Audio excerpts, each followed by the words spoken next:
Today we are back in the nursery with our 5-minute gardener, Debbie Mounce. This time she's teaching us about kitty treats we can grow. Take a look.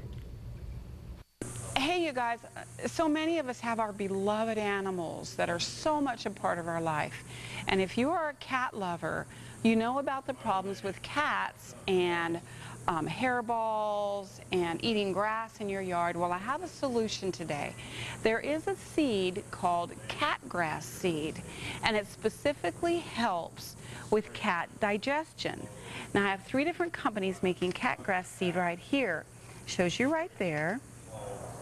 And what you do is you can either grow the catgrass seed, you can grow it year-round inside in a bright light in a little pot, or you can grow it like right now outside in the shade on your patio or someplace like that.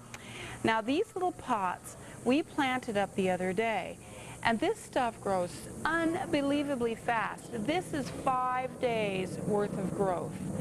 So I have my little cat friend here. I'm going to assume that he needs a little bit of help with his digestion. So what you want to do is you want to grow your catgrass until it's about 3 or 4 inches tall. So it wants to be about this tall before you feed it to them. And you just want to set it next to their food and water after you've grown it.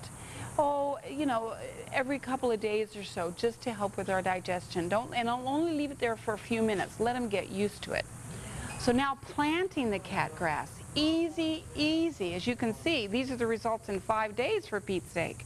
So all we did was use your regular potting soil, put a thin layer of seed on top of the soil, and then just a tiny bit of soil to cover it, and watered it every day. And voila! They look like these look like little old butch, what we used to call butch haircuts from the Army when I was a kid, you know. Not so popular anymore. Anyway, it's great, it's easy to do, it's a fun project for kids. Oh, another tip I forgot to tell you, if you're growing catgrass, have a couple pots going at a time. Start one and then like 10 days later start another. As the chlorophyll starts to leave the plant, as it gets long and the cat's been chewing on it, it starts to yellow.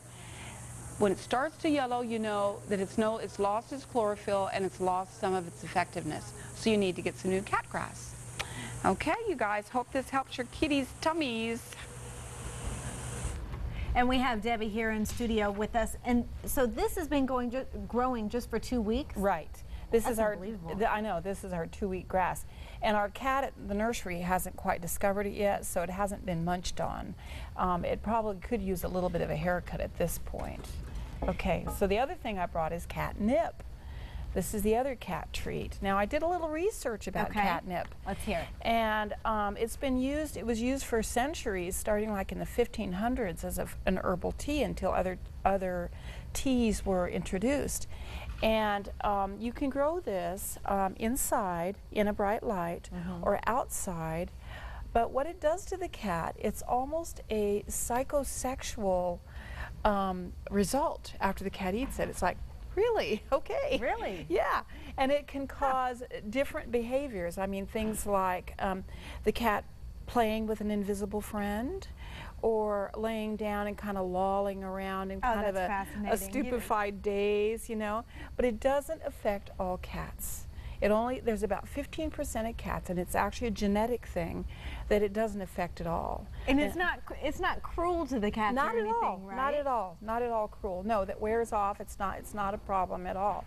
Now for growing it, you can grow it from seed, or you can grow it from a plant. Now my experience, I tried growing catnip from seed, and it took a long time to germinate. So unless you're really patient, it may be easier for you to just get some catnip. Now we have a hard time keeping catnip in the nursery because we have one nursery cat, and we'll come out in the nursery and suddenly all the catnip is really short and flat. She just lays in it. Some cats just like to lay in it, some eat it, some like to lay in it. But it's really fun. It's good for them, and they have fun with it. Real quick, Debbie, what's been your experience? Do these grow better indoors or outdoors, or it just kind of depends on our climate at the time? Well, it depends upon the location, but mostly I would say outdoors in a shady spot in the summertime, in the warm weather. Hey, great information. And for more on this, we post the segments all online, KVOA.com.